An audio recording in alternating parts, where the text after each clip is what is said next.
প্রধানমন্ত্রী হতে যাচ্ছেন বিএনপি চেয়ারম্যান তারেক রহমান। 2/3 আসনে জয়লাভ করে সরকার গঠনের পথে রয়েছে দেশের বৃহত্তর রাজনৈতিক দল বিএনপি। এ সুবাদে তারেক রহমানই হচ্ছেন দেশের পরবর্তী প্রধানমন্ত্রী। ত্রয়োদশ জাতীয় সংসদ নির্বাচনের এখন পর্যন্ত প্রকাশিত ফলাফলে দেখা যাচ্ছে 299 আসনের মধ্যে 270টি আসনের বেসরকারি ফলাফল ঘোষণা করা হয়েছে। ঘোষিত ফলাফলে বাংলাদেশ জাতীয়তাবাদী দল বিএনপি ও তাদের জোটের প্রার্থীরা 190টি আসনে জয় পেয়েছেন। পাশাপাশি বাংলাদেশ জামায়াতে ইসলামীর নেতৃত্বাধীন 11 দলীয় জোটের প্রার্থীরা 59টি আসনে জয়ী হয়েছেন। এছাড়াও অন্যান্য দলের প্রার্থীরা 5টি আসনে জয় পেয়েছেন। বৃহস্পতিবার রাতে ভোট গণনা শেষে আসনগুলোর বেসরকারি ফলাফল ঘোষণা করা হয়। বাংলাদেশ স্বাধীন হওয়ার পর থেকে এটাই জামায়াতের সবচেয়ে বড় সাফল্য। 1991 সালের নির্বাচনে জামায়াত 18টি আসনে জয়ী হয়। 1996 সালে 3টি, 91 সালে 17টি এবং 2008 সালে 2টি আসনে জয়ী হয় জামায়াতে ইসলামী বাংলাদেশ। গণতন্ত্রে উত্তরণের ভোট উৎসব শেষ হয়েছে। ভোটের এই উৎসবে দেশের প্রধান রাজনৈতিক দল বিএনপি বিপুল বিজয়ের পথে এগিয়ে রয়েছে। দেশের ইতিহাসে নজিরবিহীন শান্তিপূর্ণ সংসদ নির্বাচন অনুষ্ঠিত হয়েছে। দেশের মানুষ মুক্ত পরিবেশে প্রতীক্ষিত ভোটে স্বতঃস্ফূর্তভাবে অংশগ্রহণ করেন। কোনো ধরনের সহিংসতা, বিশৃঙ্খলা ও অঘটন ছাড়াই অনুষ্ঠিত নির্বাচনকে ঈদ উৎসব বলে আখ্যায়িত করেন ভোটাররা। শান্তিপূর্ণ, সুশৃঙ্খল ও উৎসব মুখর পরিবেশে নির্বাচন সম্পন্ন হওয়ায় জাতির প্রতি কৃতজ্ঞতা জানিয়ে অন্তর্বর্তী সরকারের প্রধান উপদেষ্টা ডক্টর মোহাম্মদ ইউনূস বলেছেন, এই নির্বাচন দেশের ইতিহাসে সবচেয়ে শান্তিপূর্ণ ও উৎসব মুখর হয়েছে। এই নির্বাচন মহা আনন্দের ও উৎসবের। এর মধ্য দিয়ে নতুন বাংলাদেশের অভূতপূর্ব যাত্রা শুরু হলো।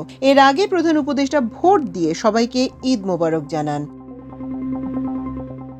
বৃহস্পতিবার ত্রয়োদশ সংসদ নির্বাচন অনুষ্ঠিত হয়। একই সঙ্গে অনুষ্ঠিত হয় সংস্কার সম্পর্কিত গণভোট। দেশের 300টি সংসদীয় আসনের মধ্যে 299টিতে ভোট হয়েছে। প্রার্থীর মৃত্যুর কারণে শেরপুর 3 আসনের নির্বাচন স্থগিত করে নির্বাচন কমিশন। সারা দেশে সকাল 7:30 থেকে টানা বিকেল 4:30 পর্যন্ত ভোট গ্রহণ অনুষ্ঠিত হয়। ভোট গ্রহণ শেষে প্রতিটি কেন্দ্রে ভোট গণনা করে কেন্দ্রভিত্তিক ফল ঘোষণা করা হয়। নির্বাচন কমিশনের প্রাথমিক তথ্য অনুযায়ী নির্বাচনে 61% মতো ভোট পড়েছে। নির্বাচন নিয়ে বিএনপির পক্ষ থেকে আনুষ্ঠানিকভাবে সন্তোষ প্রকাশ না করলেও দলটি সংসদ নির্বাচন ও গণভোট সম্পন্ন করায় নির্বাচন কমিশন, সশস্ত্র বাহিনী, অন্তর্বর্তী সরকার এবং আইন শৃঙ্খলা রক্ষাকারী বাহিনী সহ সংশ্লিষ্ট সবাইকে ধন্যবাদ জানিয়েছে। অপরদিকে জামায়াতে ইসলামী বলেছে, বাংলাদেশের ইতিহাসে অনন্য নির্বাচন অনুষ্ঠিত হয়েছে। নির্বাচনে প্রতিদ্বন্দ্বী বিএনপি ও জামায়াত জোট উভয়ই বিজয়ের বিষয়ে আশাবাদ ব্যক্ত করেছে।